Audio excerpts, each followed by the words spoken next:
I thought my head was going to explode there for a minute. A tear.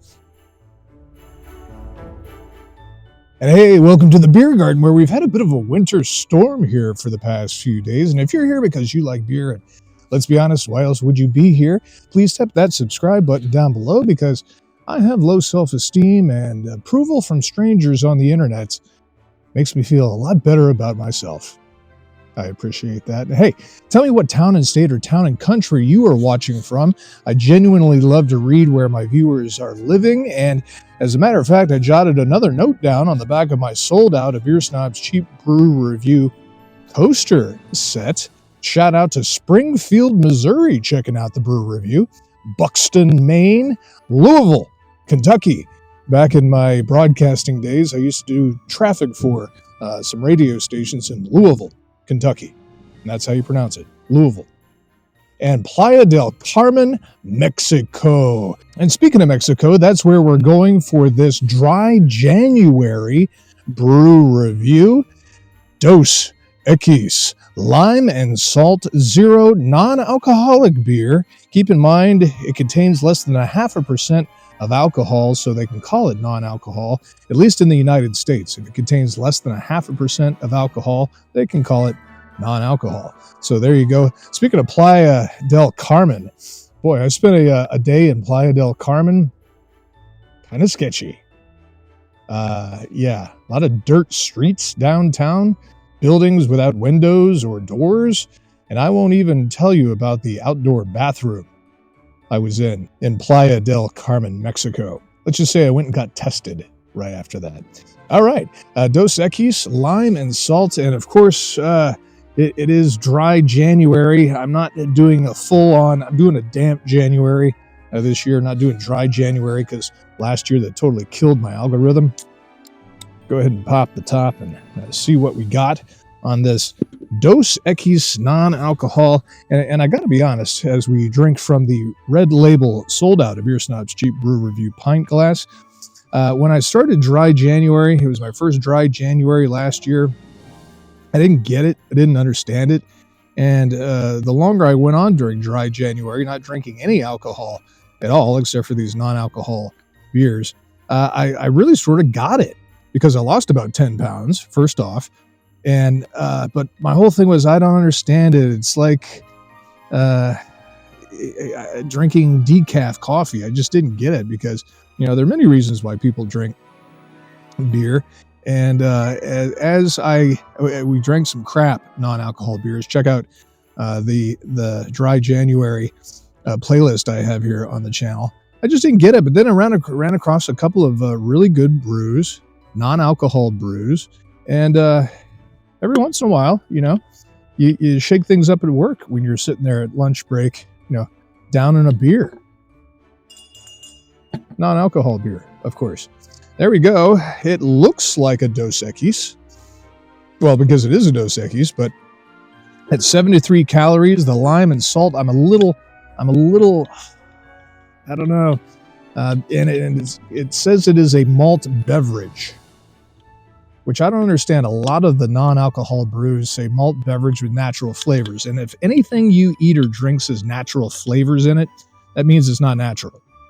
It is a flavor that sort of tastes natural, so it's artificial put into it. I don't understand why, and maybe somebody can educate me in the comments, of why a lot of the non-alcohol brews say malt beverage on it.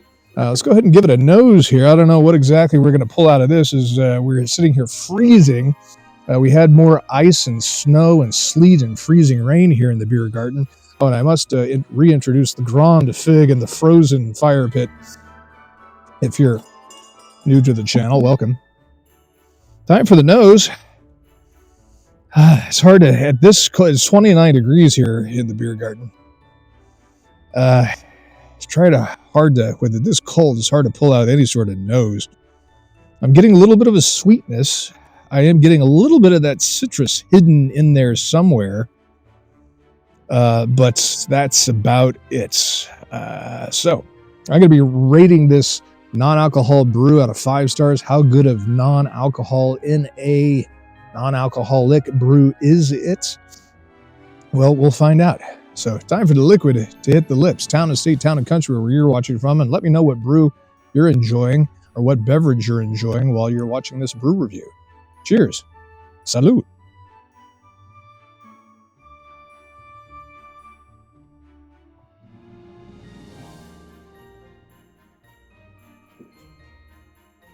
Ow. It is so cold. It's so cold here in the beer garden, and this Dos Equis salt and lime 0 is so cold. I thought my head was going to explode there for a minute. A tear. Wow. Look at the lacing. How about that?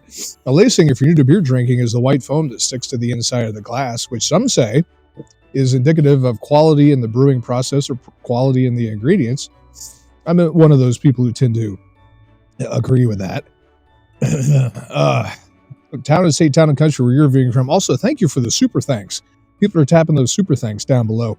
$2, I think it is, for the super thanks, and we turn all that money back around and buy more beer to review for you to enjoy. So thank you for the super thanks. This is kind of surprising. Starting off, it doesn't taste like a beer. It tastes more like a soda. Like a 7-Up. Really. With that lime in there, that artificial lime. I really don't detect any saltiness or anything. But hold up the can, they keep telling me. But at 73 calories, it's actually less calories than a soda, I think, than a 7-Up. I don't drink soda, but quite not like a seltzer, and I really don't taste much beer at all. I guess you get a little bit of a hint of a beer somewhere in there. What is kind of throwing me off, though, is that artificial lime and salt. I don't know why they have to do that. Even brews that have alcohol in them, they make a lime version. I think Bud Light does it and everything like that. Why wouldn't you just take a regular beer and put a real lime in it and rim it with a little bit of salt?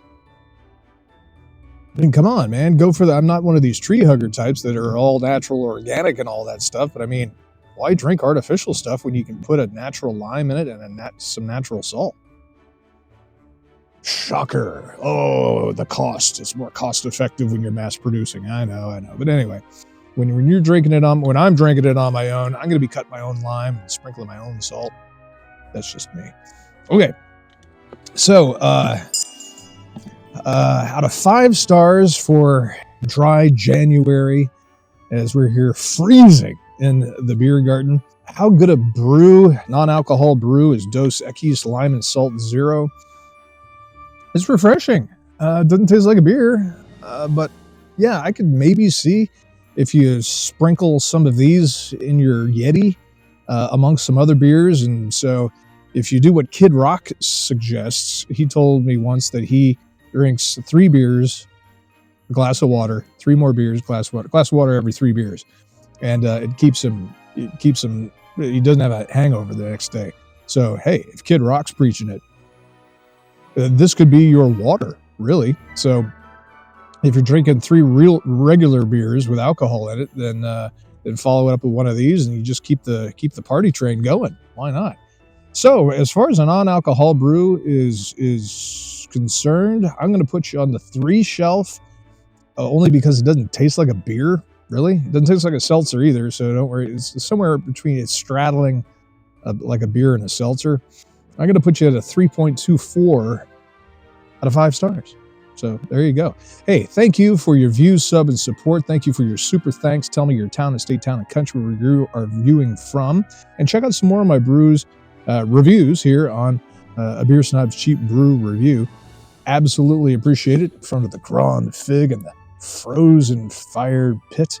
And regardless of the weather, it's always a beautiful day to enjoy a beverage in the beer garden, malt beverage. So you go grab yourself a brew and you drink that brew. Cheers.